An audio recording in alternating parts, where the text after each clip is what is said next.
Okay, so we can now jump into other campaigns, and we should find our module in there. I called it Video Tutorial NPC, so there it is. Let's open that up. And here we are in that lovely little room, and here's our Mr. Testman. So let's speak to him and see what he has to say. So, not seen you before. I'm new. So that was our one-liner that came up once. How can I help you? I'd like to see your wares, short, and dialogue. And speak to him again, and here we can see we've jumped straight to the how can I help you. So that seemed to have worked, and we can see that the end dialogue has come up in italics and inside of parentheses. So that's looking fine. Let's add a little bit more interest to our dialogue now. Okay, so while you weren't looking, I've gone ahead and added some more lines for us to play around with. So I'd like to show you how you can use generic plots and scripts to do some fairly basic stuff. So in the first case, we're going to use a plot script to add the character to your party. So I'll just expand this branch, which I've made, to the point where the character joins the player. Okay, so on the end dialogue node, go into the Plots and Scripting tab. You're probably used to looking in the dialogue tab, so click on Plots and Scripting. And in Action, bring up the ellipsis and go Global, Generic, Party, this one here. Click OK. You'll now be able to pick some flags. So we want to use hire follower, generic hire follower, and that's it. That character will now join the player in their party whenever they reach that node. A little A will show up as well to show that there's an action going on there. Another one that's useful is the open merchant one. So I'll just expand that. These are the same lines that we had before. So on the end dialogue node, we'll bring up an action. This time it's the global generic, and we'll be using generic actions this time. And you'll be able to see generic open store.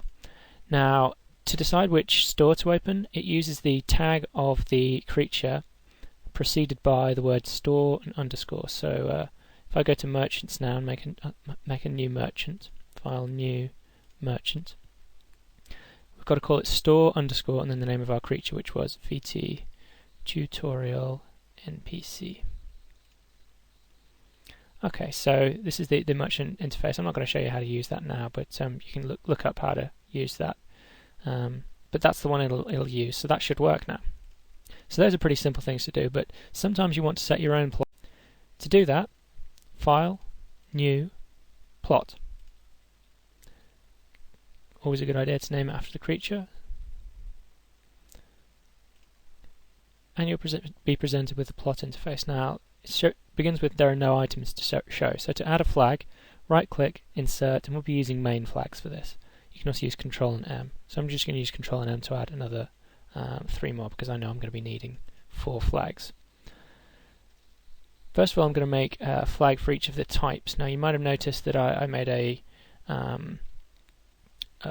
3 main branches there: merchant, quest, and follower.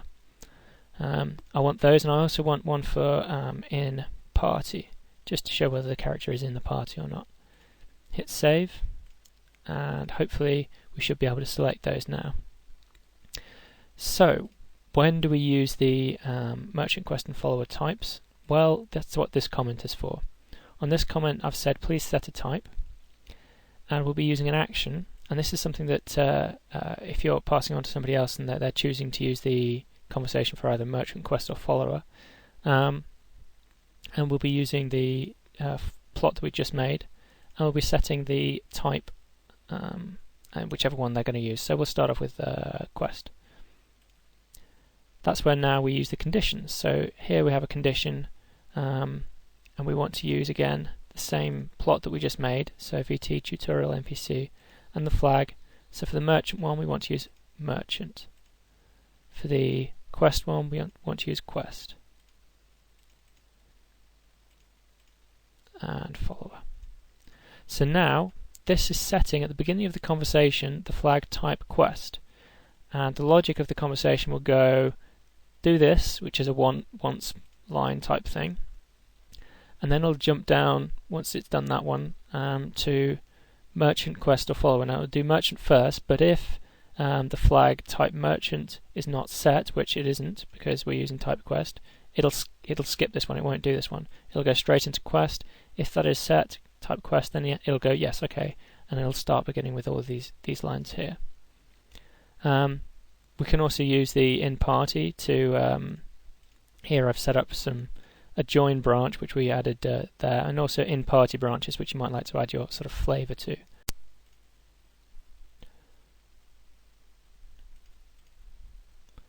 Okay, so something you can do is assign your own script to plot events. When plots get set, certain flags get set, you can have a script fire, which is the way that the generic plot scripts worked, but we'll be doing our own now. So in plot, I'll make a new flag called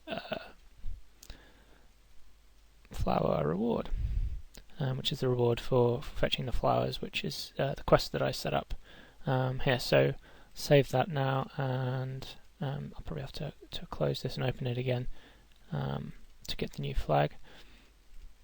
So in my quest dialog, in the guy says, "Thanks, take a silver coin for your trouble," and we'll now set as an action the flower reward. Okay, but that's not going to do anything. That's just going to set a flag as being 1. The way we actually have it do something is we make a new script for it. So file, new, script. Again, call it after your guy, because that'll just be easier. Okay, and we'll be using a template. So go over to the templates and custom plot events. If we double click it, then we'll have ourselves the bare bones of a plot. So we put all of our interesting stuff in here, and I'm not really doing a scripting tutorial right now, but it's just to show how you would do these things, and if you're interested you can look up how to do more scripting. I'm also going to open up one of the DA plot scripts, the generic actions one, which if you'll remember was setting opening the store dialog. It's a good idea to just look at these kind of things and see how they're working. So within the switch we're using case and then the flag's name, so I'll just use a quick one here and I'll just copy that across, get that lined up properly, lovely. And of course we want to be using our flag's name, which was flower reward. So case flower reward, and we don't want to be starting character gem, we want to be doing something a bit different. We want to be giving a reward. So reward money, and whenever you've got scripts in there, if you double click, I'm running out of room a bit here, then it'll bring up the helper, which will tell you a little bit more about it. So int copper, int silver, int gold. So we want to be giving 1 silver, so that'd be 0,1, which should do the job, and then semicolon to end the line. And now whenever that flag is set, it should fire this reward money gold script, and you can add any kind of script there, but sorry, obviously just a very simple taster of how you can use scripts to do stuff whenever plot flags get set within conversations. So all that remains now is to make sure that our plot is actually using the right script. So in the object inspector, whilst you've got the plot up, scroll down to the bottom and you'll see script plot core. We want to change that now to use our script. So click the ellipsis and choose the script that we've just made. Save it, and as ever export out all of your resources, and all of that should now be working.